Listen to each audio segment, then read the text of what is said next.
Hello my dear friends, कैसे हैं आप सभी लोग। आशा करता हूँ आप सब लोग बहुत अच्छे रहेंगे। मैं बता दूं, मैं भी एकदम बढ़िया हूँ। आज के सेशन में हम लोग एक काफी इंपॉर्टेंट चैप्टर बेटा करने वाले हैं। ये वीडियो आपको बिल्कुल भी मिस नहीं करनी है, रीजन बीइंग दैट ये बहुत इंपॉर्टेंट चैप्टर है। अच्छा, जो बच्चे पहली बार क्लास में आज हमारे साथ जुड़े हैं उनको बता दूं, हमारे बैच का नाम है बेटा उत्कर्ष बैच। क्या नाम है? उत्कर्ष बैच। जैसा आपको टाइटल और डिस्क्रिप्शन में भी दिखाई दे रहा होगा, नाम है उत्कर्ष बैच। ये बैच किसके लिए है सर? ये इंटरमीडिएट स्टूडेंट्स के लिए और फाइनल स्टूडेंट्स के लिए है। अब इसके अंदर हम लोग पूरा इन डेप्थ जीएसटी कवर करने वाले हैं। और एक बात और बता दूं, this is not a fast track batch, क्योंकि फास्ट ट्रैक बैच नहीं तो हम ऊपर ऊपर से नहीं, अंदर अंदर से चीजों को देखेंगे। अभी हम लोग कौन सा बिल्डिंग कर रहे हैं जिसमें हमारे 30 लेक्चर खत्म हो गए। उन 30 लेक्चर में हमने बहुत कुछ कवरेज किया। हम लोग जो बुक या मटेरियल यूज कर रहे हैं वो जीएसटी 360 बुक है, जो कि दागोमस कोच की अपनी पब्लिकेशन है। इस किताब के अंदर कंसाइज रूप से सारी की सारी प्रोविजन बिना कुछ मिस आउट करे, मतलब ये समरी बुक नहीं है, 150 पेज के अंदर जीएसटी को अच्छी तरह से दिया हुआ है। इस किताब के हिसाब से हम लोग अभी चैप्टर नंबर अपना करने वाले हैं 10, इनपुट टैक्स क्रेडिट। अभी हमने इसमें 8 तक चैप्टर कर लिए हैं। 9वां हमने होल्ड किया है चैप्टर, क्योंकि 9वां चैप्टर थोड़ा सा बड़ा भी है और उसमें याद करने की चीजें ज्यादा हैं, तो मैं चाहता हूं मैं उसको आपको at the end of the batch कराऊं। तो मैं उसको आपको आखिरी में कराऊंगा। उसका रीजन यही है कि आप आखिरी में उसको अच्छे समझ पाएंगे। हालांकि आप मेरी बात यहाँ तक भी समझ गए होंगे, जो बच्चे पहले दिन से क्लास ले रहे हैं वो ये बात जानते हैं कि हमने कितने डेप्थ में चैप्टर्स को खत्म किया है। आज हम लोग one of the most important chapter of GST history, input tax credit करने वाले हैं। इसके बाद हमारे पास केवल 3 चैप्टर और बचेंगे, 11, 12 और 9। फिर हमारा सिलेबस इंटरमीडिएट लेवल पर खत्म हो जाएगा और फाइनल लेवल के लिए जो एडिशनल वीडियोस होंगी फिर वो मैं डालना शुरू कर दूंगा। ये बुक पीडीएफ में या फिर आपको फिजिकल कॉपी कैसे भी परचेज करनी हो, it is not free, it is paid. Why? Because we also want to recover our at least operating cost, ताकि हम लोग बीओपी कह रहा हूँ, बीईपी पे तो चला पाए कम से कम अपने बिजनेस को, जो हमारा फ्री क्लासेस का है। But yes, if you wish to not purchase the किताब, तो आपकी अपनी मर्जी है। उसमें आप क्या कर सकते हो, आपको स्क्रीन के ऊपर किताब दिख रही है, आप स्क्रीनशॉट लेके खुद लिख के कैसे भी करके अरेंजमेंट अपना पढ़ाई कर सकते हैं। पढ़ाई नहीं छोड़नी है, ठीक है। क्लासेस एकदम फ्री ऑफ कॉस्ट है। किताब की कॉस्ट है थोड़ी सी, वो आप अगर चाहें तो बियर कर सकते हैं, वो भी ऑप्शनल है, ठीक है। अब हम लोगों के पास, जिनके पास बच्चों पर किताब है, वो आ जाएंगे अपने पेज नंबर 120 के ऊपर, इनपुट टैक्स क्रेडिट के ऊपर, ठीक है। और आईटीसी को फटाफट से हम लोग करना शुरू करेंगे। हमने पहले भी समझा था कि आईटीसी क्या होता है, क्योंकि आईटीसी ही एक ऐसी चीज है जिसकी वजह से जीएसटी आया। जीएसटी की जान ही यही है।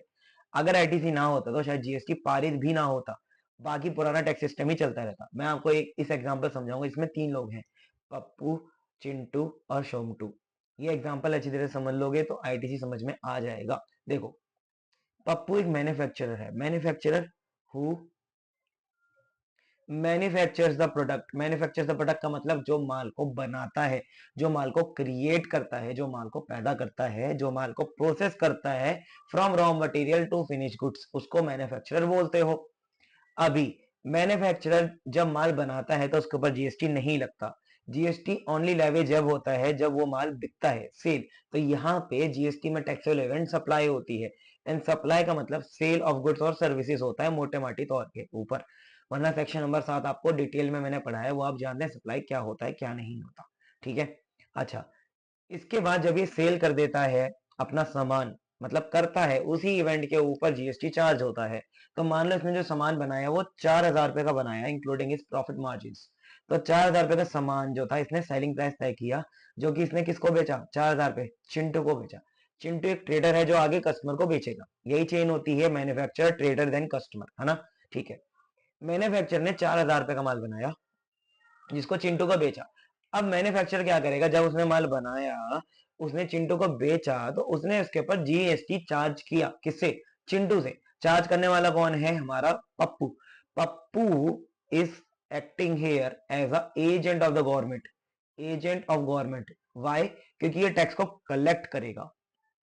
4,000 के ऊपर 18% टैक्स इसने कलेक्ट किया, जीएसटी के नाम से 18% जीएसटी लगाया। तो इसने अपने 4,000 रुपए अपनी जेब में डाले और निर्मला दाई के लिए 720 रुपए कलेक्ट करे। किससे? चिंटू से। अब पप्पू के लिए ये जो 720 रुपए हैं, ये उसकी किताबों में लायबिलिटी शो होगा। लायबिलिटी क्यों? क्योंकि ये पैसा सरकार का है, पप्पू ने केवल कलेक्ट किया है। अब चिंटू अपनी किताबों में इसे एज एन असेट दिखाएगा। असेट दिखाएगा। वाई? क्योंकि ये पैसा उसने पे किया है। अभी मैं बताऊंगा असेट क्यों है। आप सोच लोगे यार ये तो एक्सपेंस है। बेटा एक्सपेंस तो रिकॉर्ड करेगा ही करेगा, but it is also recorded as an asset in the books of Chintu. अब चिंटू ने जब सामान बेचा तो ऑब्वियस सी बात है, चिंटू ने जितना का सामान खरीदा 4720 तो चिंटू की जेब से गए, वो उतने पे तो बेचेगा नहीं। तो चिंटू ने 5000 का सामान बेचा, अब किसको? कस्टमर को। तो इसने भी बीच में अपना मार्जिन जोड़ा, बहुत थोड़ा बहुत कमाया। अब इसने मार्जिन कितना कमाया अपना? तो बेटा इसने अपना मार्जिन कमाया, मैं आपको कैलकुलेट करके बताऊं, तो इसने कमाया 5000 रुपए का सामान बेचा, 4720 का जो सामान इसने खरीदा था। तो बेटा 280 रुपए का सामान इसने एक्स्ट्रा मतलब मार्जिन जो है अपना 280 रुपए कमाया और बेच दिया। यहाँ तक कोई दिक्कत? कहते नहीं सर, वो लाजमी सी बात है कि यार इतना मार्जिन तो आदमी कमाएगा। अब चिंटू ने पप्पू से माल खरीदा, मार्जिन जोड़ा 280 रुपए और आगे कस्टमर को बेच दिया। अब 5000 रुपए इसने अपनी जेब में डाले और इस 5000 के ऊपर अब एजेंट कौन बन गया? चिंटू बन गया। चिंटू एजेंट बन गया क्योंकि सेलर ही एजेंट होता है। अब ये एजेंट बन गया तो एजेंट होने के नाते इसने सोमटू से कलेक्ट किया जीएसटी। कितना? 18%, 900 रुपए। समझ में आया यहाँ तक? तो यहाँ तक तो कोई दिक्कत थी ही नहीं। पहले पप्पू एजेंट था, अभी चिंटू एजेंट है। Who will be the supplier shall be the agent for government for collection of GST. Now the main thing, the ITC thing starts here. पहले टैक्सेशन सिस्टम में क्या था कि एक ही सप्लाई के ऊपर दो बार टैक्स लगता था। पहले 720 लगा, अभी 900 लगा। तो टोटल करके दोनों को मिला के हम लोग पहले इसके ऊपर जो टैक्स दे रहे थे वो 720 प्लस 900, एक ही सप्लाई के ऊपर 1620 रुपए का टैक्स हम लोग कस्टमर से कलेक्ट कर रहे थे, विच वॉज रॉन्ग। ऑब्वियस सी बात है कि अगर आप एक ही सामान को बेच रहे हो तो उसके ऊपर दो बार टैक्स कैसे लगा सकते हो? लेकिन 1620 रुपए का टैक्स लग रहा था। अब जीएसटी आने से क्या नई चीज हो गई? जीएसटी में ये हुआ कि अभी भी आप देखोगे तो 900 रुपए मैंने यहाँ लगाए, but now government allows you to minus this 720 you already paid. तो चिंटू ने जब सामान खरीदा तो 720 रुपए का पेमेंट कर दिया था, है ना? अब जब चिंटू ने 900 रुपए कलेक्ट किया तो उसने सोचा अपने दिमाग से कि मेरे लिए ये असेट था, मतलब payment of GST is known as asset for supplier और collection of GST is liability. मैं आपको ऑलरेडी बता चुका हूं। तो इन दोनों को माइनस करने के बाद जो अमाउंट बचता है उसकी जीएसटी पेमेंट केवल करनी पड़ती है जीएसटी में। अब आपने ये जो सेटअप वाला पूरा प्रोसेस किया, this is known as input tax credit. ये जो 720 रुपए था यही आपका क्या है? आईटीसी। मतलब वो पैसा जो आपने जब सामान खरीदा तो वो पे कर दिया था, तो आपने उसको एज एन असेट रिकॉर्ड किया और जब आपने वो सामान बेचा तो आपने कलेक्शन किया, फिर दोनों को सेटअप किया, जो अमाउंट आया वो आपने पे किया। तो यहाँ पे ये सेटअप करेगा और 180 रुपए की पेमेंट सरकार को केवल करेगा, क्योंकि ये 900 रुपए जो कलेक्शन हुआ है इसमें से 720 रुपए चिंटू पहले ही दे चुका है। किसको? मैन्युफैक्चरर को। अब GST is a consumption based tax, तो सोमटू को सारा का सारा जीएसटी देना पड़ेगा। तो चिंटू को यहाँ पे क्या फायदा हुआ कि चिंटू ने जब सामान खरीदा तो जीएसटी दिया, जब वो सामान कंज्यूम सोमटू कर रहा है तो सोमटू ही पूरा टैक्स पे करेगा। इसी वजह से चिंटू ने वो टैक्स की लायबिलिटी माइनस कर ली अपने एंड पे। लेकिन कस्टमर ने अभी भी 1680 रुपए का ही टैक्स पे किया, क्योंकि कस्टमर की तरफ से देखा जाए तो कस्टमर ने एक तरीके से 1680 नहीं 1620 रुपए का टैक्स पे किया। क्यों? क्योंकि कस्टमर ने ये 900 रुपए भी पे किया और ये 720 भी पे किया, जो कि इस 5000 में ही जुड़ा हुआ था कहीं ना कहीं। समझे? लेकिन हाँ, बर्डन कम इसलिए हो जाता है क्योंकि आईटीसी का बेनिफिट मिल जाता है सेलर को, जो कि पहले नहीं मिलता था। समझे? हाँ सर, हमको एकदम क्लियर हुआ। पप्पू चिंटू और शुमटी की कहानी से हम लोग एकदम वर्किंग ऑफ द आईटीसी समझ गए। वर्किंग समझ गए, चलो अब प्रोविजंस में कूदते हैं। ये तो मैंने जैसे एक रिवीजन कराया कि पहले क्या पढ़ाया था। हालांकि ये आपको ऑलरेडी आना चाहिए था, मैंने पहले की क्लासेस में आपको इसके बारे में ऑलरेडी काफी डिटेल में समझाया, बताया और पढ़ाया है। अब हमारे पास मोटे माटे तौर के ऊपर सेक्शन 16, 17, 18, 19, 20, 21 हैं। ये हमारे पास 6 सेक्शन हैं। 1, 2, 3, 4, 5, 6 ये सेक्शन जिसने कर लिए, इंटर में तो आपको 100% क्या, ये तो 200% का आप सिलेबस कवर कर लोगे, क्योंकि इंटर में इतने सारे सेक्शन पूछे नहीं जाते, फाइनल में पूछे जाते हैं सारे सेक्शन। इंटरमीडिएट में 16, 17, 18 तक भी अगर आपने कर लिया तो बहुत है, बट आपके सिलेबस में आईटीसी को बहुत डिटेल में दिया हुआ है, इसलिए मैं आपको करा रहा हूँ। इंटर फाइनल में दोनों में आईटीसी डिटेल में दिया हुआ है, बस फाइनल में और स्पेशल केसेस भी जुड़ जाते हैं, इंटर में जो स्पेशल केस नहीं है। बट प्रोविजन तौर पे देखा जाए तो दोनों में एकदम सिलेबस सेम है। ठीक है, चलो आइए हम लोग अब स्टार्ट करते हैं प्रभु का नाम लेके सेक्शन नंबर 16, जो कि हमें ये बताता है कि आईटीसी जो आपको ये मिलेगा ना, उसकी कुछ टर्म्स पहले बता देता हूँ मैं आपको। रुको, टर्म्स क्या है? सबसे पहले जो आपने आईटीसी यहाँ पे अपनी किताबों में जो चिंटू ने रिकॉर्ड किया एज एन असेट, रिकॉर्डिंग को बोलते हैं आईटीसी अवेलमेंट। जब आप अपनी किताबों में लिख देता हूं, जब आप बुक्स में असेट के रूप में रिकॉर्ड कर लेते हो आईटीसी की पेमेंट, मतलब जीएसटी की पेमेंट, तो उसको आईटीसी अवेलमेंट बोलते हैं। ठीक है। अब मान लो मैंने जीएसटी 720 पे किया। अब ये मेरी मर्जी है, हो सकता है मैं चाहूं तो इसमें से केवल 600 ही रिकॉर्ड करूं अपनी किताब में। तो availment is not always equal to the GST payment. अब हम लोग टेक्निकलिटी में घुस रहे हैं, दिमाग बड़ा रखना, खोल के रखना। ठीक है, समझ में आई बात? हाँ सर, जीएसटी अवेलमेंट का मतलब जितना जीएसटी हमने अवेल किया है out of the payment of the GST, it can be equal to the payment और it can be lesser to the payment of the GST, but it can not be greater than the payment of the GST. अगर मैंने 720 पे किया है तो मैं avail maximum 720 ही कर सकता हूँ। ठीक है। अब जब मैं पूरा का पूरा 720, जैसे मान लो मैंने 720 अवेल किया, अब ये भी जरूरी नहीं है कि मैं 720 का 720 पूरा यूटिलाइज भी करूं। बिल्कुल इस तरह समझो कि 720 रुपए आपके वॉलेट में पड़े हैं। वॉलेट में पड़े होने का मतलब आईटीसी अवेलमेंट। जब आप उन पैसों को यूज करोगे तो कहलाएगा आईटीसी यूटिलाइजेशन। जैसे इस सिनेरियो में तो मैंने पूरा का पूरा 720 यूज कर लिया। नॉर्मल केस के अंदर इसके लिए बहुत सारी कंडीशन होती हैं जो ही हमको पढ़नी है इस चैप्टर में। समझे? आईटीसी अवेलमेंट की कंडीशन बहुत सारी है, यूटिलाइजेशन की कंडीशन बहुत सारी है। अगर आप फुलफिल नहीं करते तो आप पूरा आईटीसी यूटिलाइज नहीं कर पाओगे, या बहुत सारी चीजें ऐसी है जिनके ऊपर आईटीसी मिलता ही नहीं है, वो भी हमको इस चैप्टर में पढ़ना है। समझे? हाँ सर, तो हम लोग सबसे पहले कंडीशन पढ़ने जा रहे हैं सेक्शन नंबर 16 में। सेक्शन नंबर 16 किसकी कंडीशन बताता है? अवेलमेंट ऑफ आईटीसी, मतलब अवेल करने की ही कंडीशन बहुत सारी है।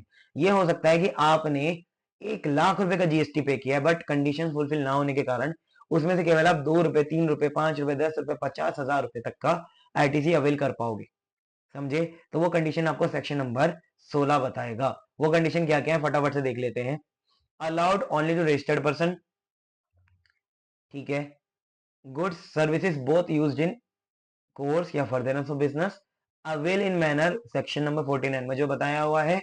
और 16 नंबर 2, सेक्शन 16(2) भी कुछ बात बताता है, वो भी आपको सीखना पड़ेगा। तो 16(1) ये बोलता है, बेसिक कंडीशन देता है, एडिशनल कंडीशन 16(2) में है। 16(1) बेसिक कंडीशन देता है कि खाली रजिस्टर्ड पर्सन ही आईटीसी ले सकता है। तो मान लो मैंने जीएसटी के पेमेंट किया, मैं यहाँ पे ऊपर नोट्स की जगह है ना, वहां बताता हूँ। अगर मान लो मैंने 100 रुपए का सामान बेचा, इसके ऊपर 18 रुपए का जीएसटी मैंने कलेक्ट किया। ठीक है। और यहाँ पे मैंने पे किया, ये पेयर है, रेसिपिएंट पेयर होता है ना, और सप्लायर हमारा जो है वो क्या है? वो कलेक्टर है। तो अब ये जो रेसिपिएंट है इसका रजिस्टर्ड होना जरूरी है जीएसटी के अंदर, वरना वो ये जो 18 रुपए पे किए ना इसने, इसका आईटीसी अवेल ही नहीं कर पाएगा। तो आईटीसी अवेल करने के लिए आपको जीएसटी में रजिस्टर्ड होना जरूरी है। और आप भी ये बात जानते हैं, तुम और मैं तो जीएसटी में रजिस्ट्रेशन कराएंगे ही नहीं, क्योंकि हम कंज्यूमर हैं। That is why consumer ITC का बेनिफिट नहीं ले सकता, केवल सप्लायर ले सकता है। तो बिजनेस ही आईटीसी का बेनिफिट ले सकता है, तो लाजमी सी बात है। और बिजनेस को भी रजिस्टर्ड होना जरूरी है। अगर बिजनेस रजिस्टर्ड नहीं है जीएसटी में तो वो भी बेनिफिट नहीं ले पाएगा। यही बात यहाँ लिखी है 16(1) में। 16(1) में लिखा है सबसे पहला जीएसटी रजिस्ट्रेशन होना चाहिए, जो कि मैंने लास्ट चैप्टर आपको बताया था, पढ़ाया था ना लास्ट चैप्टर, जीएसटी रजिस्ट्रेशन ही। तो सबसे पहले तो आपका रजिस्ट्रेशन होना चाहिए सेक्शन नंबर 22-24, जिसमें भी कराओ आप करा लो, लेकिन अच्छा, इसके बाद जो आप सामान बेच रहे हो वो कोर्स ऑफ बिजनेस या फर्दर ऑफ बिजनेस में होना चाहिए। मतलब आपका काम उसी चीज का होना चाहिए, है ना। जैसे मैं आपको पढ़ा रहा हूँ तो मेरा पढ़ाने का ही काम है ना। तो मैं जब भी आपको कोई सर्विस दे रहा हूँ पढ़ाने की, तो मैं रजिस्टर्ड भी हूँ और मैं सर्विस भी ऐसी दे रहा हूँ जो मैं कोर्स ऑफ बिजनेस में दे रहा हूँ अपने, तो मैं आईटीसी क्लेम कर सकता हूँ। इसके बाद 49 में जो मैनर बताया गया है वैसे ही क्लेम करोगे। तो एक मैनर बताया गया, हम लोग बाद में देखेंगे सेक्शन नंबर 49 में क्या मैनर बताया गया है। आपको दो कंडीशन तो समझ लेनी है शुरू की, रजिस्टर्ड पर्सन, और वही गुड्स और सर्विस पे मिलेगा जो कोर्स या फर्दरेंस ऑफ बिजनेस में आपने सप्लाई करे हैं। अच्छा, इसके बाद यहाँ पे एडिशनल कंडीशन भी है जो 16(2) बताता है। आपके पास टैक्स इनवाइस होना चाहिए, डिटेल फर्निश होनी चाहिए, गुड्स और सर्विस रिसीव होने चाहिए, आईटीसी रिस्ट्रिक्ट नहीं होना चाहिए, मना नहीं होना चाहिए, टैक्स पे हो जाना चाहिए गवर्नमेंट को, और जीएसटी रिटर्न फाइल हो जानी चाहिए। ये बहुत सिंपल सी बातें हैं। जैसे आपने जो भी सामान खरीदा, जैसे मैंने ऊपर आपको बताया, यहाँ पे बताया ना कि आपने जो सामान खरीदा 18 रुपए पे करे ना, तो इस 118 रुपए, पूरे 118 का आपके पास इनवाइस होना चाहिए। इनवाइस भी टैक्स इनवाइस होना चाहिए। आपको पता है composition dealers tax invoice issue नहीं करते। तो अगर आपने माल किसी कंपोजिशन डीलर से खरीदा है तो आपको आईटीसी नहीं मिलेगा, क्योंकि उसने टैक्स जमा ही नहीं कराया सरकार के पास, क्योंकि वो कंपोजिशन डीलर था। समझे आप मेरी बात को? और आपने भी जीएसटी पे नहीं किया क्योंकि आप कंपोजिशन डीलर से माल खरीद रहे हो। समझे क्या? हाँ सर। तो आपके पास टैक्स इनवाइस होना चाहिए। इसका एक सेपरेट चैप्टर भी है टैक्स इनवाइस का, वहां पे मैं आपको अच्छी तरह से ये पॉइंट समझा दूंगा जब टैक्स इनवाइस वाला चैप्टर कराऊंगा। लेकिन आपके पास टैक्स इनवाइस होना चाहिए, ये बात समझ लेना। अगर टैक्स इनवाइस नहीं है, मैंने कैश में माल खरीदा है, तो फिर आपको आईटीसी नहीं मिलेगा। सबूत के रूप में आपके पास होना चाहिए टैक्स इनवाइस। दूसरी बात, डिटेल फर्निश होनी चाहिए। डिटेल फर्निश मतलब देखो, जब तक सेलर गवर्नमेंट को नहीं बताएगा, जब तक सेलर गवर्नमेंट को नहीं बताएगा कि 18 रुपए मैंने कलेक्ट कर लिए जीएसटी पे, पर्टिकुलर सप्लाई पे, जब तक गवर्नमेंट को कैसे पता चलेगा? तो यही बोला गया, जो डिटेल है वो फर्निश होनी चाहिए गवर्नमेंट के पास। जब तक डिटेल फर्निश नहीं होंगी तो आपका आईटीसी आपको नहीं मिलेगा। देखो मैं यहाँ पे आपको नीचे नोट्स भी लिख के दिया हूँ, वो आपको पढ़ लेने हैं। देखो मैं बता भी देता हूँ आपको, कहाँ गया डबल ए, ये रहा। The supplier must furnish a detail of the invoice और डेबिट नोट इन जीएसटीआर 1।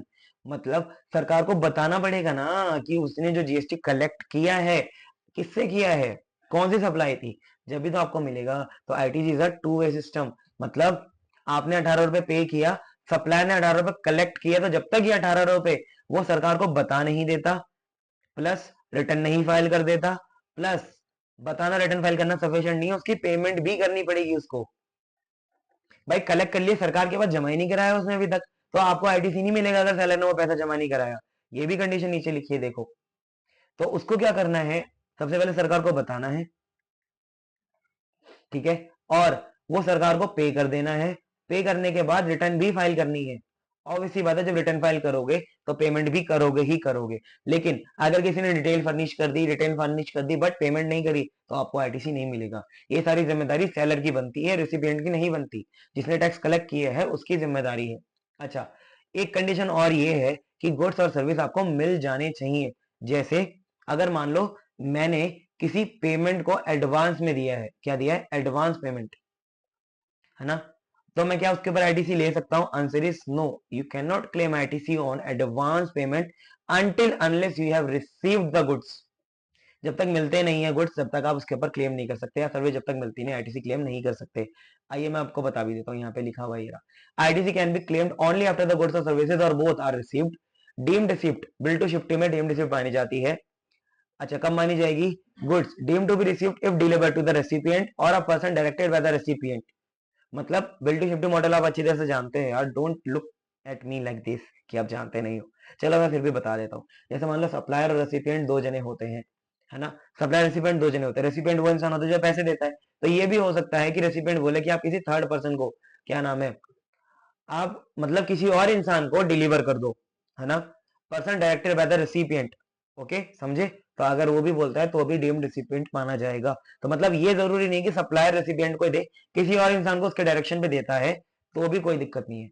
अच्छा, सर्विसेज रिसीव्ड हो जाएंगी अगर अगर रेसिपिएंट के बिहाफ पे कोई और सर्विस लेना है। जैसे मान लो आपने मेरे से क्लास ली, ठीक है, और आपने बोला कि सर मैं तो क्लास के पैसे दे रहा हूँ, लेकिन मेरा एक छोटा भाई या छोटी बहन सीएमए फाउंडेशन में है, आप उसे पढ़ा दीजिए। तो पैसे तो आपने दिए, लेकिन वो मेरे पास जैसे पढ़ने आया तो ये मान लिया जाएगा कि उसको सर्विस रिसीव हो गई। समझे? ओके सर, हमको समझ में आ गया। तो आपको 16(2) भी समझ में आया। 16(2) भी ये बोलता है कि गुड सर्विस रिसीव हो जानी चाहिए। इसमें एक पॉइंट और था यार, वो पॉइंट इसमें मुझे दिखाई क्यों नहीं दे रहा? हाँ ये रहा। प्रोवाइजो भी आपको मैं पढ़ा देता हूँ। प्रोवाइजो नीचे आ गई, हालांकि प्रोवाइजो ऊपर ही आनी चाहिए थी। 16(2) की प्रोवाइजो है, अगर आपको गुड्स लॉट में इंस्टॉलमेंट रिसीव होते हैं, 16(2) की प्रोवाइजो है, क्योंकि अगर गुड्स लॉट में इंस्टॉलमेंट में रिसीव होते हैं तो आपको एक बात याद रखनी है कि आपको आईटीसी जब भी मिलेगा जब फाइनल लॉट आपको मिल जाता है इंस्टॉलमेंट का। जैसे मान लो मेरे को बोला गया आपका सामान लॉट्स में आएगा, इंस्टॉलमेंट में आएगा। मैंने 10,000 यूनिट्स ऑर्डर करी। उसने बोला कि 10,000 यूनिट में से पहला जो लॉट आएगा वो 2500 यूनिट आएगा, क्योंकि ट्रक की कैपेसिटी ही उतनी है। ऐसे करके ये 1 तारीख को आएगा, अगला लॉट 5 तारीख को आएगा, उसके बाद 8 तारीख को, उसके बाद 10 तारीख को, ऐसे कर करके आएगा। तो मेरे को आईटीसी क्लेम करने का अनुमति जब ही मिलेगा जब 10 तारीख को मेरा सारा सामान रिसीव हो जाता है, जब ही। तो गुड्स रिसीव का मतलब यही है कि अगर आपको लॉट में सामान मिलता है तो सारा मिल जाना चाहिए, उसके बाद ही माना जाएगा कि आपको गुड्स रिसीव हो गए। ठीक है। अच्छा, इसके बाद non payment to the supplier. अच्छा, ये भी मैं आपको पढ़ाता हूं। इसके बाद आप ऊपर आ जाइए फटाफट। आईटीसी रिस्ट्रिक्ट नहीं होना चाहिए सेक्शन नंबर 38 में। रिस्ट्रिक्ट कब होता है ये मैं बताता हूँ आपको। Registered person can claim ITC only when the details of the invoice और debit note communicated electronically on GST portal where GST to be are not restricted, मतलब फ्रॉम 1 अप्रैल 2022 सेक्शन नंबर 38 तो बोलता है कि सप्लायर अपनी cell GSTR 1 में report करेंगे, और उस रिपोर्ट के बेसिस के ऊपर सप्लायर जब जीएसटीआर 1 भरेगा, ये रिटर्न जो भी है, अगर दिक्कत हो रही है अभी समझने में, जीएसटी रिटर्न वाले चैप्टर में समझा दूंगा, टेंशन मत लेना। अभी समझ लो, सरकार को सप्लायर बताएगा एक फॉर्म में जिसका नाम जीएसटीआर 1 है। कब कैसे किस स्टेट को भरा जाता है रिटर्न वाले चैप्टर में समझा दूंगा, टेंशन नॉट। सप्लायर भरेगा जीएसटीआर 1, जब भी भरे, लेकिन भरेगा। जब ये भर देगा उसके बाद जीएसटीआर 2 भी एक जनरेट होगी, जो ऑटोमेटिक जनरेट होगी इसके बेस के ऊपर, ये 2 भी दिखाई देगी रेसिपिएंट को। इसके बेसिस के ऊपर ही वो आईटीसी क्लेम कर पाएगा। देखो जीएसटीआर 2B में क्या होगा, एलिजिबल आईटीसी और रिस्ट्रिक्टेड आईटीसी। मतलब इसमें लिखा होगा कि भाई जो सप्लायर है उसने सेल 1 लाख रुपए की करी, लेकिन मान लो उसने उसमें से टैक्स खाली 85,000 की सेल के ऊपर किया, तो आईटीसी केवल आपके लिए एलिजिबल ये है, बाकी का 15,000 एलिजिबल नहीं है। सेक्शन 38 समझ में आया? हाँ सर समझ में आ गया। इसके बाद कंडीशन क्या है, टैक्स पे टू द गवर्नमेंट। ये बात आप लाजमी सी बात है कि टैक्स पे गवर्नमेंट को होना चाहिए। सेक्शन नंबर 16 तो सी क्या बोलता है, the tax charge on the supply must pay to the government by the supplier in cash, या फिर वो भी अपना आईटीसी यूज कर सकता है। भाई सप्लायर जो है जिससे आपने सामान खरीदा, हो सकता है उसके पास भी आईटीसी हो पुराना, तो वो जैसे भी पे करे लेकिन पेमेंट हो जाना चाहिए, है ना। और रिटर्न फाइल भी हो जाना चाहिए सेक्शन नंबर 39 में। तो रिटर्न फाइल भी हो जाना चाहिए सेक्शन नंबर 39 में, वही जीएसटीआर 1 फाइल हो जाना चाहिए। समझे मेरी बात को? हाँ सर समझ में आ गया। अच्छा, इसके बाद हमारे पास एक non payment to the supplier का प्रोवाइजो है। सर प्रोवाइजो मतलब क्या होता है? प्रोविजन का शॉर्ट फॉर्म प्रोवाइजो होता है क्या? नहीं, proviso means the additional thing you have to add to the provision.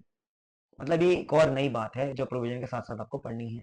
अच्छा, if recipient does not pay the value of supply plus tax within 180 days from the invoice date, the ITC avail.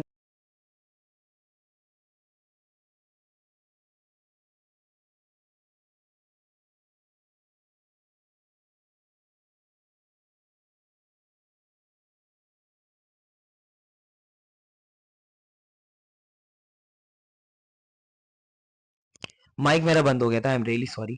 मैंने आपको बताया अभी proviso, शायद proviso से ही बंद हुआ होगा जहां तक है। पता नहीं माइक में आज तक क्या दिक्कत आ रही है, इसे चेंज करना पड़ेगा। लास्ट से कुछ 4-5 लेक्चर से ना ये बीच में बंद हो जाता है। आप लोग मुझे सजेस्ट करना कोई बढ़िया माइक। ये तो बोया का माइक है, काफी पुराना हो गया, शायद 4 साल पुराना है।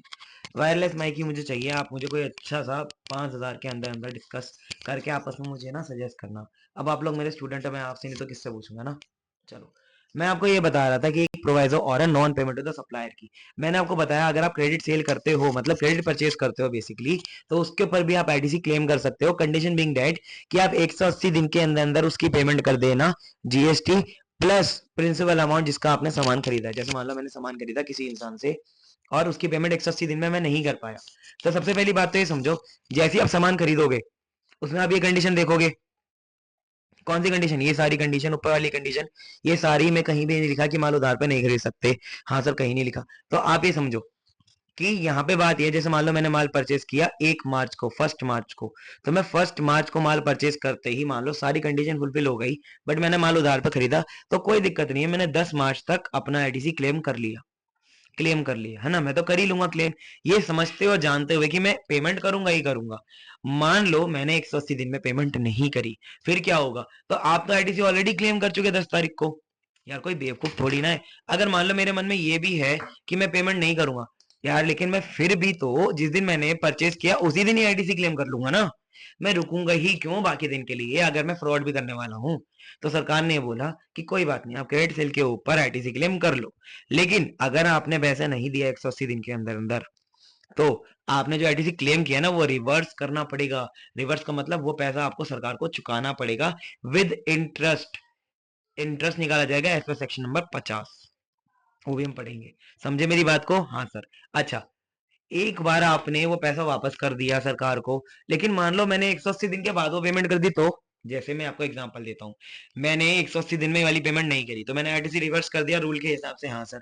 फिर मैंने 250वें दिन पेमेंट कर दिया, तो क्या मुझे दोबारा आईटीसी मिल सकता है क्या? हाँ सर, आपको आईटीसी दोबारा मिल सकता है, उसकी कोई लिमिट नहीं है कि आप रीपेमेंट कब करते हो, जब भी करोगे आईटीसी क्लेम कर लेना, लेकिन 180 दिन के अंदर पेमेंट नहीं करी तो रिवर्स करना पड़ेगा। उसके बाद जब भी आप पेमेंट दोबारा करते हो उस सेलर को, तो आप बेटा रिक्लेम आईटीसी कर सकते हो। ये प्रोविजन है, ये 1 अक्टूबर 2023 से। The recipient can reavail the ITC upon subsequent payment of the due amount value plus tax to the supplier. No time limit, इसकी कोई टाइम लिमिट नहीं है। आप 180 दिन के अंदर अंदर कर दोगे तो रिवर्स नहीं करना पड़ेगा। 180 दिन के अंदर अगर नहीं किया तो रिवर्स करना पड़ेगा। उसके बाद पेमेंट कभी भी करो, जब करोगे आईटीसी दोबारा अवेल कर लेना, रीअवेल कर लेना, कोई टेंशन वाली बात इसमें नहीं है। आशा करता हूँ आपको मेरी बात समझ में आई हो, है ना। मैंने आपको यहाँ पे सारी चीजें समझा दी डिटेल में भी, लेकिन हमारे डिटेल बैच में कवर है। आई एम रियली सॉरी, यहाँ पे मैं इसको उतना डिटेल में कवर नहीं कर पाऊंगा, ठीक है। चलो एक चीज और, सेक्शन नंबर 16(4) भी आपको मैं बता देता हूँ। 16(4) भी इंपॉर्टेंट है। 16(3) मैंने पहले आपको बताना है, फिर 16(4) पे जाऊंगा। अभी देखो हमने कौन कौन से सेक्शन यहाँ पे खत्म कर लिए। 16(1) कर लिया, 16(2) कर लिया, 16(1) की बेसिक कंडीशन, 16(2) की एडिशनल कंडीशन। अब 16(3) भी देख लो। 16(3) क्या कहता है? 16(3) ये कहता है कि इनकम टैक्स में और जीएसटी में आप एक अमाउंट का बेनिफिट दो बार नहीं ले सकते।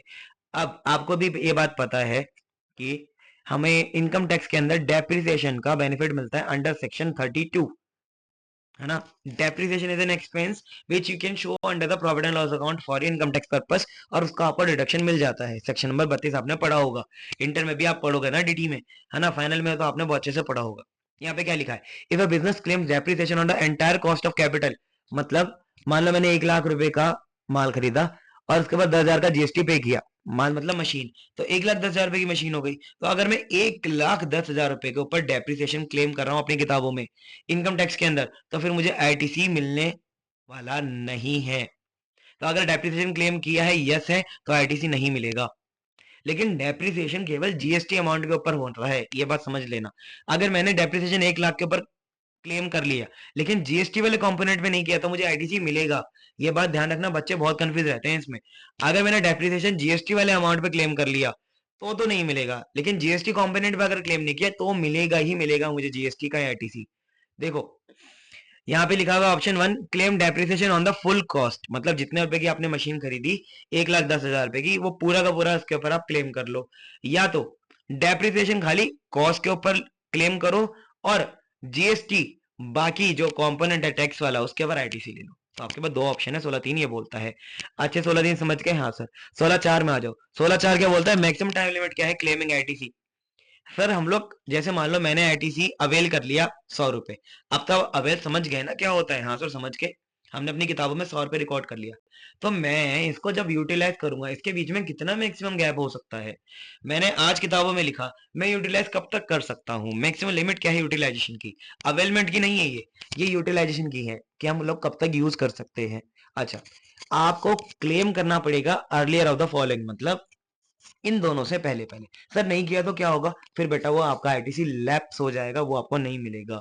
चाहे आपने कितनी कंडीशन फुलफिल करी हो, उस आईटीसी का बेनिफिट आपको नहीं मिलेगा अगर इन केस आपने मैक्सिमम टाइम लिमिट जो हमें बताई गई है वो एक्सीड कर दिया तो। देखो पहला 30 November of the financial year following the year in which the invoice और डेबिट नोट वाज इशूड, मतलब अगर आपने इस साल सेल किया है, पूरे साल में कभी भी, तो बेटा आप नेक्स्ट ईयर के 30 नवंबर तक क्लेम कर सकते हैं। जैसे अभी साल चल रहा है 25-26, अगर आपने 25-26 में कोई भी सेल किया तो आप 26-27 वाले साल में, मतलब 30 नवंबर 2026 तक क्लेम कर सकते हो। समझे? हाँ सर हमको समझ में आया। नहीं मैंने गलती कर दी, sorry, I am really sorry. यहाँ 26 नहीं 27 आएगा, क्योंकि यार 25 से 26 ही खत्म कब होगा? 31 मार्च 2026 में खत्म हो जाएगा ये साल हमारा। तो सही तो है यार, मैं भी कंफ्यूज हो जाता हूँ कभी कभी, सही बताऊं तो। इतने सारे बैच जो मैं सुबह से लेता हूँ ना, तो कभी कभी हमें भी कंफ्यूजन थोड़ा सा हो जाता है। बट डोंट वरी, हम लोग आपको कुछ गलत कभी, यार टीचर कभी भी आपको गलत नहीं पढ़ाता है ना। चलो ये चाहो तो मैं पार्ट एडिट भी करा सकता हूँ, बट इसमें कोई बहुत बड़ी बात नहीं है। आप ये बात जानेंगे कि इंसानों से गलती हो जाती है। हमारे एक सर हैं प्रवीण जिंदल सर, अभी पीछे क्या हुआ, उन्होंने एक दिन बहुत थके हुए थे, काफी बैच हम लोग जब रिकॉर्ड बहुत बैच करते हैं ना यार, रिकॉर्डिंग भी लाइव भी, तो थोड़ा माइंड ना टायर हो जाता है हमारा भी, समझे। तो उन्होंने क्या किया, उन्होंने बैच बहुत सारे रिकॉर्ड करे थे उस दिन, वो पढ़ाते फाइनेंशियल रिपोर्टिंग सीए फाइनल को। तो उनके सामने ना क्वेश्चन पेपर कोई बच्चा लेके आया, तो उन्होंने ऐसे ही वीडियो बनाई उसकी कि भाई इस एमसीक्यू का ये आंसर होना चाहिए, उसका आंसर कुछ और था। उन्होंने अपलोड कर दिया अपने चैनल पे, जो कि आंसर गलत था। तो यार गलतियां हो जाती, जब वो इतने सीनियर टीचर हैं, 20-25 साल का एक्सपीरियंस शायद उनको है, उनसे गलती हो सकती है, तो बहुत नॉर्मल लाजमी है। बट यस, जो टीचर आपको गलत ही पढ़ा दे और ये जाने भी ना कि मैं गलत पढ़ा रहा हूँ, तो वो गलत है। है ना। जैसे मैंने आपको करेक्ट किया तो करेक्शन हो जाना चाहिए, चाहे मैं लेक्चर के बाद ही क्यों ना करूँ, बट हो जाना चाहिए। देखो 25 से 26 हमारा एंड होगा 31 मार्च 2026 में। मैंने बताया जो ये साल है इसके नेक्स्ट फाइनेंशियल ईयर में, मतलब 30 नवंबर तक आप क्लेम कर सकते हो। 30 November of the financial year following the year in which the invoice और डेबिट नोट वाज इशूड। मान लो मैंने 25-26 में इनवॉइस इशू किया, तो मैं 26-27 में, 26-27 ही तो हो गया, मतलब 30 नवंबर 2026 तक क्लेम कर सकता हूँ आईटीसी। या तो ये डेट, या तो आपने जब जीएसटी R9 फाइल करी अपनी एनुअल रिटर्न, जब भी आपने वो फाइल किया रेलिवेंट एनुअल रिटर्न, वो डेट, दोनों में से जो भी पहले आ जाए। अब जीएसटीआर 9 के बारे में मैं आपको पढ़ाऊंगा रिटर्न वाले चैप्टर में, मिक्स नहीं करना चाहता बिल्कुल भी, ठीक है जी। मिक्स में बिल्कुल नहीं करना चाहता आपके साथ में, इसलिए मैं आपको यहाँ पे ये बोल रहा हूँ कि आप जीएसटीआर 9 की डेट याद रखो और 30 नवंबर याद रखो, जो भी पहले आएगा वहां तक आपको आईटीसी क्लेम कर लेना है। सर एनुअल रिटर्न तो बाद में फाइल होती है कि नहीं बेटा, एनुअल रिटर्न की डेट जो लास्ट है आप जरूरी थोड़ा ना उसी दिन फाइल करोगे, आप 30 नवंबर से पहले भी एनुअल रिटर्न फाइल कर सकते हो। तो अगर आपने एनुअल रिटर्न फाइल कर दी जो साल में एक बार होती है, तो बेटा उस केस के अंदर फिर आपका आईटीसी लैप्स हो जाएगा अगर आपने क्लेम नहीं किया तो। समझे क्या? हाँ सर हमको समझ में आ गया। सेक्शन नंबर 16 हमारा हो गया समाप्त, खत्म। समझे मेरी बात को? हाँ सर सेक्शन नंबर 16 हमने कर लिया। 17 में क्या है? Apportionment and blocked credit. Condition समझ में आया? हाँ कंडीशन समझ में आया। ब्लॉक्ड क्रेडिट क्या होता है ये वो भी देख लेते हैं। यहाँ पे goods services partly for business and non business use, मतलब मैं एक बिजनेस में अपना कोई सामान है जिसको मैं आधा अपने पर्सनल पर्पस के लिए, आधा बिजनेस पर्पस के लिए यूज करता हूँ, तो क्या मुझे उसके ऊपर आईटीसी मिलेगा? तो देखो क्या कहता है सेक्शन नंबर 17 में, व्हेन गुड्स और service are partly used for business purpose and partly for other purpose, the ITC will be restricted to the portion of the input tax credit attributable to the business purpose। जैसे मान लो मैंने क्या किया, मैंने service दी किसी business को, consultancy services, मैं आपको ट्यूशन जैसे पढ़ा रहा हूँ, मैं आपको क्लास जैसे दे रहा हूँ, तो मैं जीएसटी की कंसल्टेंसी सर्विसेज भी देता हूँ टू बिजनेसेस। अब मान लो एक बिजनेस बॉय आया मेरे पास, बिजनेसमैन आया, बॉय या बहन जो भी मान लो, ठीक है, वो आया मेरे को बोला कि आप जीएसटी की मुझे मैनेजमेंट कंसल्टेंसी देंगे थोड़ी सी। मैंने बोला हाँ भाई ले लो, मेरी फीस जो है वो 800 रुपये पर आवर है। आप जितनी बातें मेरे से एक घंटे में पूछ लीजिए मैं आपको जवाब दूंगा। तो उसने मेरे को 800 रुपये पे किया और उसने मेरे से सारी बातें खत्म कर दी, मान लो 45 मिनट में। अब 15 मिनट बचे, तो उसके साथ उसका लड़का भी आया था। तो उसने बोला मैंने तो अपने बिजनेस के लिए सारी बातें पूछ ली, आप ये 15 मिनट ना, मेरा जो बेटा है वो स्टूडेंट है, इंटरमीडिएट में है अभी, तो आप इसको जीएसटी का थोड़ा सा बता दोगे क्या? मैंने कहा हाँ 15 मिनट में आपको वो भी बता देता हूँ। मैं बड़े दिल का आदमी हूं, मैं ये नहीं बोलूंगा कि मैनेजमेंट कंसल्टेंसी मैं आपको खाली बिजनेस की दूंगा। तो मैंने 15 मिनट उसके लड़के को भी पढ़ाया, लेकिन 15 मिनट वाला जो काम था वो पर्सनल था, और जो बाकी मैनेजमेंट कंसल्टेंसी थी वो बिजनेस के लिए थी। तो ये आपको अब अपोर्शन करना पड़ेगा 800 इस हिसाब से। तो 800 पूरा का पूरा आईटीसी में नहीं जा सकता। ये कैसे जाएगा? जब मैं अपनी तरफ से फाइल करूंगा, क्योंकि मैं फाइल नहीं करूंगा तो उसको आईटीसी नहीं मिलेगा, तो मैं अपोर्शन कर दूंगा ना, क्योंकि मुझे तो पता है पर्सनल नेचर का कौन सा है और उसका बिजनेस नेचर का कौन सा है। तो 60 में से 45 मिनट तो यहाँ गए, है ना। देखो तो कितना आएगा, 800 मल्टीप्लाई बाय 45 डिवाइड बाय 60, ये आया 600 रुपए। तो बेटा 600 रुपए का आईटीसी वो क्लेम कर सकता है, और बाकी का आईटीसी क्लेम नहीं कर पाएगा जो 200 रुपए, क्योंकि वो 15 मिनट के पैसे उसके लड़के ने अपने पढ़ाई में यूज करे हैं। समझे? ओके। अच्छा, good services for both taxable and exempt supply. अब ऊपर नॉन, वो था पर्सनल नेचर, यहाँ एग्जाम्ड सप्लाई है। व्हेन गुड्स और services are used for partly for taxable supply और एग्जाम्ड सप्लाई, तो उसमें भी सेम टू सेम केस है, टैक्सेबल सप्लाई तक का ही आप जीएसटी क्लेम कर सकते हैं। अच्छा, value of exempt supply, the value of exempt supply for the purpose of ITC restriction includes supply on which the recipient is liable to pay tax under reverse charge. मतलब ITC के लिए सभी supply को exempt supply नहीं माना जाता, केवल उनको माना जाता है जो सजा 3 में बताई गई है। पहला, सारी आरसीएम सप्लाई को एग्जाम सप्लाई माना जाता है। ऑब्वियस सी बात है यार, आरसीएम क्या होता है? जहां पे सप्लायर कोई भी टैक्स कलेक्ट नहीं करता, है ना, रेसिपिएंट ही टैक्स पे भी करता है और कलेक्ट भी करता है, सरकार के पास जमा भी कराता है, वही खुद ही कराता है सारा काम। तो सप्लायर का क्या रोल है इसमें? तो इसलिए सप्लायर के लिए उस सिनेरियो के अंदर वो एग्जाम सप्लाई माना जाएगा। ठीक है जी। और एक एग्जाम सप्लाई और है, यहाँ पे लिखा हुआ है, ये अमेंडमेंट हुआ था 1 फरवरी 2019 को, रेट्रोस्पेक्टिव अमेंडमेंट था, तो जब से जीएसटी है जब से हुआ है। The definition of value of exempt supply now excludes activities in schedule 3, है ना। शेड्यूल 3 में आपको पता है जो एक्टिविटी आती है वो जीएसटी से ही बाहर है, लेकिन एक एक्टिविटी इंक्लूड करी गई है पैराग्राफ 5 का, शेड्यूल 2 का पैराग्राफ 5 है जो, वो क्या है, रियल एस्टेट ट्रांजेक्शन जो होती है वो इंक्लूड करी गई है। ठीक है, ये बात आपको समझ में आया? हाँ सर, समझ में आ गया। अच्छा, अब ब्लॉक्ड क्रेडिट क्या होता है? मतलब किन लोगों को आईटीसी मिलेगा ही नहीं, कोई कंडीशन देखने की जरूरत ही नहीं है, इनको आईटीसी मिलना ही नहीं है, स्पेसिफिकली मना कर दिया। भाई मोटर व्हीकल खरीदते परचेज करते हो, उसके ऊपर कोई भी आईटीसी अवेलेबल नहीं है। या एसओएस एसओजी ऑफ, यहाँ पे वर्क कॉन्ट्रैक्ट, यहाँ पे और भी चीजें आनी थी, थोड़ा मिसिंग मुझे लग रहा है यहाँ पे मिसिंग लग रहा है, एक मिनट रुकना। यहाँ पे मिसिंग है भाई, कोई बात नहीं, हम नीचे चार्ट से कर लेंगे इसको कवर। ओके, तो सबसे पहले आप मोटर व्हीकल समझ लो। मोटर व्हीकल इसको अभी इग्नोर करो। मोटर व्हीकल आप खरीदते या बेचते हो तो उसके ऊपर कोई भी जीएसटी चार्ज बेसिकली आप एज एन आईटीसी अपने रिकॉर्ड नहीं कर सकते। वर्क कॉन्ट्रैक्ट में एसओएस या एसओजी फॉर सेल्फ कंस्ट्रक्शन, मतलब अपने लिए घर बनवा रहे हो तो उसके ऊपर नहीं हो सकता। कंपोजिशन स्कीम वाले कोई भी जीएसटी का आईटीसी नहीं ले सकते, क्योंकि जीएसटी कलेक्ट करना उनकी जिम्मेदारी है ही नहीं। बट वो जीएसटी पे करते हैं 5%, ये आपको पता होगा। सीएसआर के लिए आपने कोई रिस्पॉन्सिबिलिटी अपनी पूरी करी सोशल पर्पस वाली, उसके ऊपर आपने कोई जीएसटी दिया तो उसके लिए आईटीसी नहीं ले सकते। पर्सनल कंजप्शन कुछ किया तो आपके उसके ऊपर आईडीसी नहीं ले सकते। अच्छा, ये मैं बताऊंगा आपको, tax paid due to fraud. अगर मान लो आपने कोई फ्रॉड किया और आपके ऊपर पेनल्टी लगा दी सरकार ने 10,000 रुपए की, और पेनल्टी के ऊपर भी जीएसटी भी लगा दिया मान लो फॉर एन एग्जाम्पल, तो ये जीएसटी का आप आईडीसी नहीं ले सकते। समझे? हाँ sir.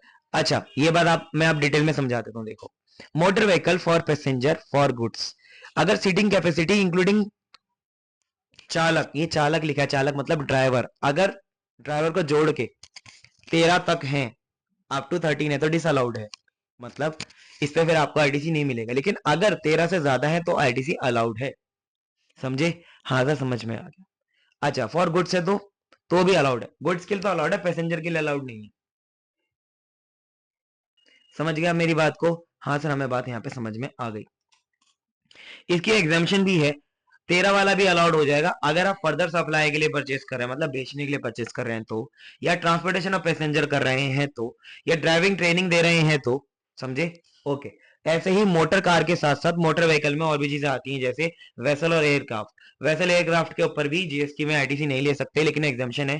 Further supply, transportation of passenger, transportation of goods, या ट्रेनिंग अगर आप इसके ऊपर दे रहे हैं, मतलब चलाना सिखा रहे हैं, चाहे मोटर व्हीकल को चाहे वेसल एयरक्राफ्ट को। अच्छा, ये रहा SAF general insurance services and repair maintenance of motor vehicle vessel और एयरक्राफ्ट। ये अगर आप सर्विस देते हैं तो इसके ऊपर भी आईटीसी नहीं मिलता, लेकिन इसकी एग्जामेशन है। क्या? Allowed on such motor vehicle और वेसल और एयरक्राफ्ट, अगर उनके ऊपर आईटीसी अलाउड है तो उनकी रिपेयर के ऊपर भी अलाउड होगा। मतलब अगर मान लो मैं किसी गाड़ी से लोगों को ड्राइविंग सिखा रहा हूँ, तो ड्राइविंग के ऊपर तो आईटीसी अलाउड है, अगर मैं गाड़ी को ड्राइविंग सिखाने के लिए यूज कर रहा हूँ तो आईटीसी अलाउड है। फिर मैंने इस गाड़ी का रिपेयर कराया, तो इस रिपेयर के ऊपर भी मुझे आईटीसी मिलेगा, क्योंकि गाड़ी के ऊपर मिल रहा है। अगर गाड़ी के ऊपर डिसअलाउड है तो रिपेयर के ऊपर भी नहीं मिलेगा, सिंपल बात है। ठीक है। Food beverage outdoor catering health service and other service, इन सब के ऊपर आईटीसी नहीं मिलता। ठीक है जी, ये बात आप पढ़ लेंगे, आपको समझ में आ जाएगा। यहाँ पे मैंने आपको ऊपर जो शॉर्ट फॉर्म में लिख के दिया है वो इसी की शॉर्ट फॉर्म है, ये रहा। ठीक है जी, आप पढ़ लेंगे एक बार ही, आपको समझ में आ जाएगा, कोई दिक्कत वहां पे नहीं होगी। ठीक है जी। अच्छा, यहाँ पे हमारे पास अगला सेक्शन शुरू हो जाता है, सेक्शन नंबर 18। देखो, मैं जानता हूँ कि आपको सेक्शन नंबर 17 में मैंने बहुत जल्दी चीजें कवर कराई हैं, बट यकीन मानो इसमें है भी नहीं कुछ।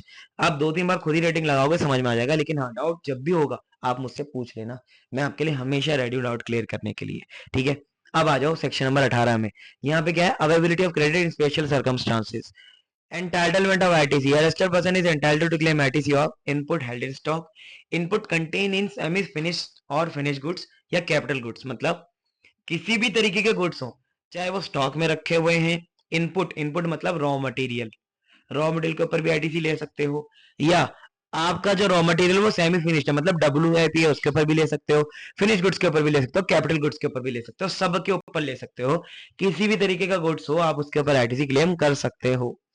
ठीक है जी, आपको ये बात समझ में आई? हाँ सर। अब देखो, यहाँ पे ना आपको एक प्रोसीजर दिया हुआ है पूरा, कि अगर आपने रजिस्ट्रेशन कराया है तो कब कब कराया और आप कब कब आईटीसी क्लेम कर सकते हैं, आप खुद पढ़ेंगे। देखो, ये मैं आपको होमवर्क दे रहा हूँ बड़ी, समझ लो, उम्मीदों से। मैंने आपको अभी तक पढ़ाया, जिन बच्चों को रेगुलर मैं पढ़ा रहा हूँ, जो इस बैच में उत्कर्ष में जुड़े हुए हैं 10-15 बच्चे, उनसे मेरी बात रेगुलर बेस पे होती रहती है, वो डीएम करते हैं, बट मैं उनको 1000 बार बोल चुका हूँ यार, आप कमेंट किया करो यूट्यूब पे, ताकि मेरी वीडियो की भी एंगेजमेंट बढ़े और बाकी बच्चों की भी मदद हो। बट मानते ही नहीं है। लेकिन मैं क्या करूँ, मैं भी रिप्लाई करने में मजबूर हो जाता हूँ। मैं देखता है बच्चा डाउट पूछा तो रिप्लाई कर देते हैं। तो मैं बड़े उम्मीदों से आपको ये होमवर्क दे रहा हूँ। अगर मुझे दिखेगा कि जरूरत है बताने की तो मैं आपको अलग से बता दूंगा, बट जो चीज मुझे नहीं लग रही वो मैं नहीं बता रहा हूँ। उसका रीजन ये है कि आप खुद कर लोगे। अच्छा, क्लेम करने का प्रोसीजर क्या है ये मैं बता देता हूँ। आपको एक डिक्लेरेशन फाइल करनी पड़ेगी जीएसटी कॉमन पोर्टल मतलब gst.gov.in पे, जिस पर रजिस्ट्रेशन करना सिखाया था उसी पोर्टल पे। उसमें आपको सब बताना पड़ेगा कि इनपुट कितने हैं आपके पास, सेमी फिनिश गुड्स कितने हैं, फिनिश गुड्स कितने हैं, ठीक है। और डिक्लेरेशन आपको 30 दिन के अंदर अंदर फाइल करनी पड़ेगी, जो कि कमिश्नर बढ़ा सकता है 30 दिन से ज्यादा। ओके, इसके बाद आपने जो आईटीसी क्लेम किया है किसी भी तरीके का हो, वो 2 लाख रुपए से अगर ज्यादा होता है तो या तो एक सीएमए या तो एक सीए उसको सर्टिफाई करेगा। जब तक सर्टिफाई नहीं करेगा, जब तक नहीं माना जाएगा कि आपने जो आईटीसी क्लेम किया वो सही है। अच्छा, यहाँ पे reversal of ITC on switching to composition levy और एग्जिस्टिंग टैक्स पेइंग स्टेटस। अच्छा, यहाँ पे एक स्पेशल सिचुएशन क्या है, when tax payer availing ITC switches to composition scheme, मतलब पहले मैं नॉर्मल टैक्स पेयर था, नॉर्मल टैक्स पेयर तो मैं टैक्स पे करता था। अब मैं नॉर्मल टैक्स पेयर से बन गया कंपोजिशन डीलर, और कंपोजिशन डीलर को तो ब्लॉक आईटीसी की लिस्ट में डाला गया है 17(5) में, तो आईटीसी क्लेम नहीं कर सकता ना। तो अगर मैं वहां से स्विच हो रहा हूँ तो यहाँ पे आप समझ लेना when their supply become wholly exempt, तो उनकी सप्लाई तो एग्जाम हो गई, इन पर जीएसटी नहीं लग रहा, तो वो रिवर्स करेंगे आईटीसी इनपुट के ऊपर और कैपिटल गुड्स के ऊपर। कैसे, देखो, ITC should be reversed proportionately based on the corresponding invoices on which ITC originally availed। जो आपने पहले ITC अवेल किया था, अब जैसे ही आप कंपोजिशन में आ गए तो आपके पास जो स्टॉक में पड़ा है ना, जिसके ऊपर आपने आईटीसी क्लेम किया हुआ है, उसके ऊपर रिवर्स करना पड़ेगा प्रोपोर्शनली बेसिस पे। अगर इनवॉइस अवेलेबल नहीं है तो ITC reversal should be based on the prevailing market prices. देखो, एक तो इनवॉइस हो तो आपको पता होगा उनका क्या रेट है इनपुट्स का। अगर इनवॉइस नहीं है तो फिर मार्केट रेट के हिसाब से आपको प्रोपोर्शनली उसको क्या करना पड़ेगा, रिवर्स करना पड़ेगा। अगर आपने मार्केट प्राइस के ऊपर उसको प्रोपोर्शनेटली रिवर्स करने की सोची है तो एक सीएमए से आपको कराना पड़ेगा, क्या, एक वेरिफिकेशन सीएमए या सीए से कराना पड़ेगा कि आपने जो रिवर्सल किया है और जो मार्केट वैल्यू अडॉप्ट करी है वो सही है। अच्छा, एडिशन कैपिटल गुड्स, ये तो रॉ मटेरियल की बात थी, फिनिश गुड्स की बात थी, डब्ल्यूआईपी की बात थी। अब कैपिटल गुड्स की क्या बात है, addition capital goods should be reverse on a pro rata basis. ये वेरी वेरी इंपॉर्टेंट है। Assuming a useful life of 5 साल, तो आपका कैपिटल गुड जो भी है उसमें 5 साल का लाइफ मानते हुए आपको रिवर्स करना पड़ेगा। जैसे आपने 5 लाख रुपए क्लेम किया, मान लो आईटीसी, ठीक है, जितनी लाइफ बची है इन month divide by 60 month, 60 month मतलब वही मंथ वाइज निकालोगे, क्योंकि 5 साल के अंदर 60 महीने होते हैं। मान लो 5 लाख का खरीदा था और आपने आईटीसी अवेल कर लिया, 5 लाख रुपए खरीदा नहीं था, आईटीसी अवेल किया, और लाइफ अब मान लो मेरी बची है 12 महीने की, 60 महीने की पहले थी, तो बेटा 12 पंजे 60, तो ये मेरे को आईटीसी जो अब रिवर्स करना पड़ेगा वो करना पड़ेगा 1 लाख रुपए। ये रिवर्सल का अमाउंट आएगा, ना कि किसका, ना कि जीएसटी क्लेम का। तो क्लेम तो मैं 4 लाख कर पाऊंगा, रिवर्सल 1 लाख करना पड़ेगा। ओके, समझ में आ गया। ITC reverse on cancellation of GST registration. अच्छा, अगर जीएसटी रजिस्ट्रेशन ही कैंसिल करा दिया तो, अच्छा अगर उन्होंने जीएसटी रजिस्ट्रेशन कैंसिल कराया है तो 18(4) वाला ही मेथड लगेगा जो ऊपर लगा, उसमें कोई फर्क नहीं है। अच्छा, समझ में हमको आ गया। Amount payable on supply of capital goods और प्लांट और मशीनरी। अच्छा, ये तो रह गया import of output tax liability. The reverse ITC amount is added to the output tax liability. ये बात तो बहुत सिंपल है। अगर मान लो मैंने 1 लाख रुपए का रिवर्सल किया तो अब मुझे ये पे करना पड़ेगा 1 लाख रुपए, है ना, क्योंकि पहले मैंने क्लेम किया था, मैं पे करूंगा, इसके ऊपर कोई ब्याज नहीं लगेगा। लेकिन amount payable on supply of capital goods और प्लांट और मशीनरी 18(6) में है, रूल नंबर 4(2) और 44(6) इसके साथ ही पढ़ा रहा हूँ।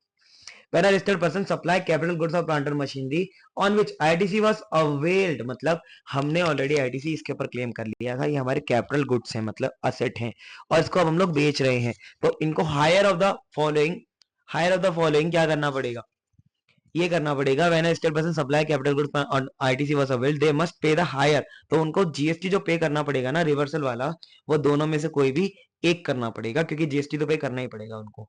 ITC availed on such goods reduce by 5% पर क्वार्टर और पार्ट देयर ऑफ, मतलब आपको क्या करना है, रिमेनिंग यूजफुल लाइफ लेनी है, हर क्वार्टर का 5% घटाना है। तो क्वार्टर अगर पार्ट में है तो डेढ़ देखोगे आप, अगर 10-15 दिन भी हो जाते हैं क्वार्टर के तो आप उसको पूरा क्वार्टर ले लो, ठीक है। Tax on transaction value of such capital goods, तो इन दोनों में से जो भी हायर होगा वो आप पे करोगे, ठीक है। Separate calculation CGST, SGST, UTGST, IGST का रिक्वायरमेंट है यहाँ पे। अच्छा, अगर आपने स्क्रैप बेचा है तो क्या होगा, if refinery breaks, moulds, dies, jigs, fixtures are supplied as a scrap, tax must be paid on the transaction value, मतलब जितने का बेचा उतने का टैक्स पे कर दो। Transfer of ITC due to change in business constitution, मतलब अगर आपने सेल कर दिया, मर्जर डीमर्जर हो गया, अमलगमेशन हो गया, लीज या ओनरशिप ट्रांसफर हो गई, या आपका सोल प्रोप्राइटरशिप का बिजनेस डेथ हो गया, वो बिजनेस ट्रांसफर हो गया किसी और को, तो बेटा कैसे होगा यहाँ पे transfer, the unutilised ITC in electronic credit ledger can be transfer to the newly entity provided there is a separate provision Effect provision for the transfer of liabilities in the business reconstitution. The details of the change are furnished on GST common portal. Certificate from practising CA या CA में आपको लेना पड़ेगा कि changes liability transfer भी हुए, तो आपको लाइबिलिटी ट्रांसफर करना जरूरी है. जैसे मान लो मैंने डीमर्जर किया और डीमर्जर में केवल एसेट ट्रांसफर करी डीमर्ज एंटिटी में. जो बच्चे सीएफआर पढ़ते हैं वो अच्छे से मेरी बात समझ रहे होंगे, तो बेटा वो यहाँ पे कवर नहीं होने वाला. समझे? Okay sir. डीमर्जर का हो गया, process for transfer of ITC हो गया, चैप्टर हो गया हमारा खत्म. नियर बाय एक आवर में मैंने आपको चैप्टर खत्म करा दिया. अभी भी कोई दिक्कत आती है आईटीसी में तो आप मेरे को ऑलवेज कांटेक्ट कर सकते हैं. मेरा व्हाट्सअप टीम का नंबर ये है, आप कांटेक्ट करके अपना डाउट पोस्ट कर देना. ठीक है, ये डाउट मेरे तक पहुंच जाएगा, थोड़ा टाइम लगेगा, बट मैं बोल रहा हूँ आप इसको यार फॉलो मत करो, क्योंकि डाउट जितना आप पोस्ट कर डीएम में करोगे मैं उतना देर में रिप्लाई कर पाता हूँ. यूट्यूब पे करोगे तो रिलेटिवली मैं जल्दी कर पाऊंगा, क्योंकि यूट्यूब में खुद मैनेज करता हूँ, कमेंट्स के रिप्लाई में खुद करता हूँ मोस्ट ऑफ द टाइम्स में. ठीक है, हाँ टीम भी करती है जब मैं अनअवेलेबल होता हूँ, लेकिन जीएसटी के डाउट्स या यूट्यूब पे जो टेक्निकल डाउट आते हैं उसके रिप्लाई में स्वयं करता हूँ. यार माइक में मुझे लगता है ना, कॉलर माइक में ये जो पिन है ना इसमें दिक्कत आ रही है. जब से मैंने हाथ में लिया एक भी बार बंद नहीं हुआ, मतलब बैटरी इसकी ठीक है. चलो यार ये सब तो होता रहेगा. मैंने आपको ये करा दिया खत्म. अगेन अगर आपको वीडियो अच्छा लगा हो तो चैनल को सब्सक्राइब कर लेना, कमेंट डाउन अपने डाउट कर देना, वीडियो को शेयर जरूर कर देना. ठीक है जी, अब हम लोग अगली क्लास में मिलेंगे. कौन सा चैप्टर करेंगे बेटा अगली क्लास में? हम लोग टैक्स इनवाइस करेंगे. टैक्स इनवाइस बहुत छोटा सा चैप्टर है, बता दिखा भी देता हूँ आपको कितने पेज का है. मैंने पेजेस भी लिख के दिए हैं यार, ये बुक मैंने आपके लिए ना बढ़िया बनाई है. अब चक्कर ये है मैं दोनों हाथ यूज नहीं कर सकता. एक मिनट देखो, ये टैक्स इनवाइस हमारा चैप्टर नंबर 11 है. कितने पेज का है देखो, 31, 32, 33, 34, 4 पेज का चैप्टर पूरा. और ई वे बिल टैक्स इनवाइस साथ ही साथ है आपके उसमें, तो क्या नाम है मॉड्यूल में. और जीएसटी रिटर्न कितने पेज का चैप्टर है? 6 पेज का. ये कितने पेज का चैप्टर है? 46, 47, 48, 49, 50 और 5. 1, 2, 3, 4, 5, 5, 10 पेज का चैप्टर. ये थोड़ा सा जीएसटी रिटर्न बड़ा है, बाकी अब बड़े बड़े चैप्टर आपके बचे नहीं है. मैंने आपको पहले ही बताया था कि supply chapter is the biggest chapter in your syllabus, वो आप कर चुके. चार्ज एंड जीएसटी भी बड़ा चैप्टर था, कंपोजिशन स्कीम भी बड़ा चैप्टर था. ये मेजर चंक कवर करेंगे, आप देख लेना. मैं आपको ऑलरेडी आपका जो गाइड था मैंने डाला था, वो 90 डेज गाइड 100 डेज गाइड डाला था, उसके अंदर मैंने आपको बताया था कौन सा चैप्टर आपको कैसे करना है. आईटीसी भी मैंने आपको करा दिया, छोटा ही चैप्टर था, ज्यादा बड़ा नहीं था. ठीक है, अब हमारे पास बेटा बचता है बस छोटा छोटा चैप्टर वाला माल. एग्जामिशन बड़ा चैप्टर है बट ये बड़ा है, बट ये आपको याद करना है. तो मैं आपको इसमें कुछ एंट्री कराऊंगा जो टेक्निकल है, सारी एंट्री नहीं कराऊंगा. उसके रीजन बेटा यही है कि वो आपको याद करनी है. मैं उसमें आपको क्या ही समझाऊं बताओ. अगर सरकार ने बोला कि सचिन सर जो भी क्लास देते हैं उसके बाद जीएसटी नहीं लगेगा तो नहीं लगेगा.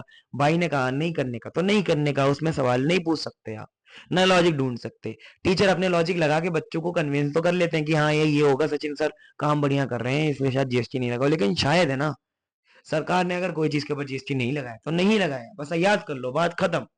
ठीक है, चलो अब हम लोग अगली क्लास में मिलेंगे. बाय बाय, सायोनारा, टेक केयर. अब 2 उंगली नहीं दिखा पाऊंगा यार, क्योंकि एक हाथ से तो मैं माउस कंट्रोल कर रहा हूँ, फिर राइटिंग पैड भी मेरे पास है.